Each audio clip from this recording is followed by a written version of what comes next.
You're rocking with the best. Thoughts of the week. Let's go. I'm on a journey, steady focus, cause it's my time. I'm on a journey, steady focus, cause it's my time. I'm on a journey, steady focus, cause it's my time. I'm on a journey, steady focus, cause it's my time. I'm on a journey, steady focus, cause it's my time. I'm on a journey, steady focus, cause it's my time. What's good, everybody, and welcome back to Thoughts of the Week. Thoughts of the Week podcast, and we're going to keep it moving with the personal protection, self-protection, self-defense, Q&A, question and answers, and we got one more to go after this one. And for this episode, I'm going to respond to the question of, in the martial arts world, is speed more important than accuracy? All right. In the martial arts world, is speed more important than accuracy? All right. So you guys kick it back, listen to my response, and I'll get back with you guys on the other side. All right. Let's get it. In the martial arts world, right?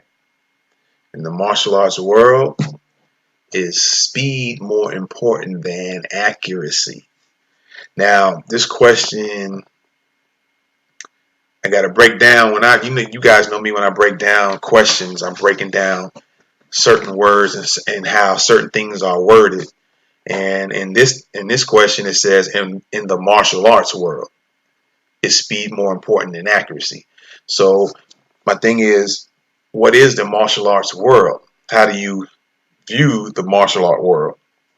Are you viewing this and you asking this question from the standpoint of going to a martial arts class, a school, and then eventually where there's the belts involved and you get rank and there's competition involved? Are you asking the question in the sense of looking at it from that standpoint? Or are you looking at it from the standpoint of, you just got out your car, you get ready to walk in the store, but somebody approaches you and now you have to do some type of attack, and you want to know, is speed more important than accuracy? So I'm gonna answer this question. I'm gonna answer it in both ways. That way it'll give anybody who watches this video some perspective.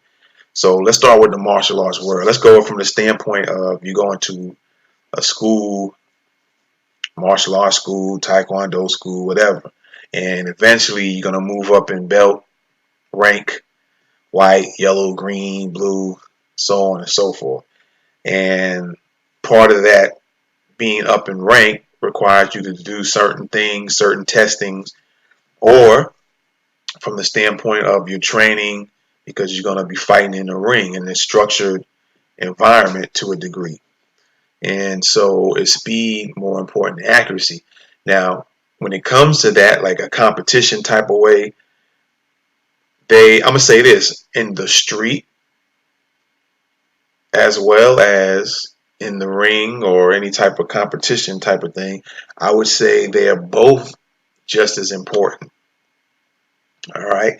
Now, if you want me to just take it from the standpoint of having to pick which one, like one over the other, I would say from the standpoint of fighting in the ring and the standpoint of protecting yourself in the real world, in the street, from any type of street attack, I would say, just for the purposes of picking one, I would go with speed.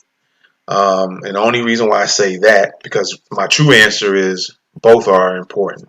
I would say everything is important, and you should develop everything to as best as you can. But picking one or the other, I would go with speed, simply for this purpose only, is that if you can move, and it doesn't guarantee you a win or a loss, but having to strike somebody as fast as you can and you catch them off guard, that will a lot of times open up open that person up for other strikes and for you to do other things to them as far as in an attack mode.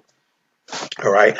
So in a nutshell, I would say speed would be important. However, so that's my quick answer on that. Speed will be more important. And like I said before, it's just because if you strike fast enough and catch that person off guard, then that opens them up to be struck in other ways, and that also opens it up for you to be able to attack the person with other techniques. I know how I feel about techniques. I just use the word kind of loosely, but just for explanation purposes, if I'm doing something fast enough, and even if it's nothing that's accurate or nothing that really hurts, but just the fact of it's how fast kind of shocks a person just for the speed alone, regardless of if you actually hit fast and you hit hard and you hit with so much accuracy at the right part of the target that you need to hit. Just the fact that moving fast kind of puts a person in a shock for at least a second or so, or longer, who knows. Some people are, and if you're throwing a series of fast shots, then that can really, in a way, put them in a shock mode and confusing mode because they don't know how to deal with something that fast. And like I said, then that opens things up for you to be able to do other things to the person. And then the same thing in the street, you can do that as well. But like I said, and which can be for both street and competition. But speaking on street now, also, like you've probably heard me say in previous question and answer videos, is that it's very important to end fights quickly, because the longer you go on, the worse it can possibly be for you. There's no guarantees. It might be better, it might be worse, but statistically speaking, if you continue to go on in a fight and not hurry up to do something to stop it fast, you could be out of breath, which could be to your disadvantage and to the advantage of a person, or if it's a group of people, that's to their advantage, because some of them can be tired and some of them may not. And so the ones who are tired might take a little quick break while the other ones are pounding you in the head, kicking you or whatever, punching you. So you got to learn how to, first of all, it's good that you would go ahead and try to improve your endurance so you won't get tired. So I would say that, but not everybody does that consistently, and some people don't want to do it. And so in that sense, when it comes to the street, the accuracy would be just as important, or it could be maybe vice versa in the street. It's kind of a hard question to answer. It's hard and it's not hard, because like I said, my true answer would be both of them is important, using speed and being accurate, because you can speed things up and be accurate at the same time, and using your power, you can finish things quick. And that way, in case you got to deal with more than one person, you won't be so out of breath as fast, because you done made quick work of the first person with speed and accuracy, along with the power involved in it in the strike. So now you're taking that person out. Now you can deal with the next one, and you haven't lost a breath or lost a step. All right. So that's my answer for this question here. All right, everybody. Thoughts of the week, my listeners, my watchers. What do you guys think about the response to the question in the martial arts world? Is speed more important than accuracy? Let me know what you guys think. For all the social media, those who check out the show on social media, leave a message under or below. And for those who listen to me on the podcast, any podcast platforms, any podcast apps, you're listening to me while you're driving on the road, working out, leave a message with me in regards to this episode here, my response to the question. And you can always leave that message at Thoughts of the Week Podcast at gmail.com. That's Thoughts of the Week Podcast at gmail.com. All right. So with that being said, as always, what I've been saying lately in regards to personal protection, self-defense, is be aware, watch the hands, because it's the hands that can do you some damage.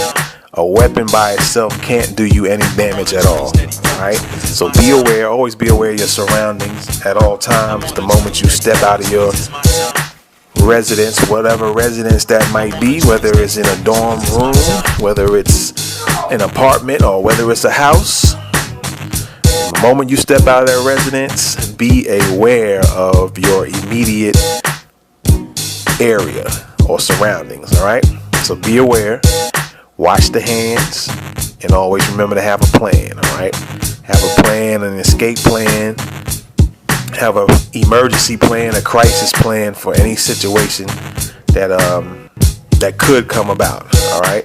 We can't cover every situation on earth, but try to put yourself in the situation where you have a plan that can deal with multiple situations as much as possible, not just this one situation and then a plan for this, something that you can generally do, and then depending on the specifics of the situation, then you probably have to come up with specific plans to that, or specific tactics to deal with it.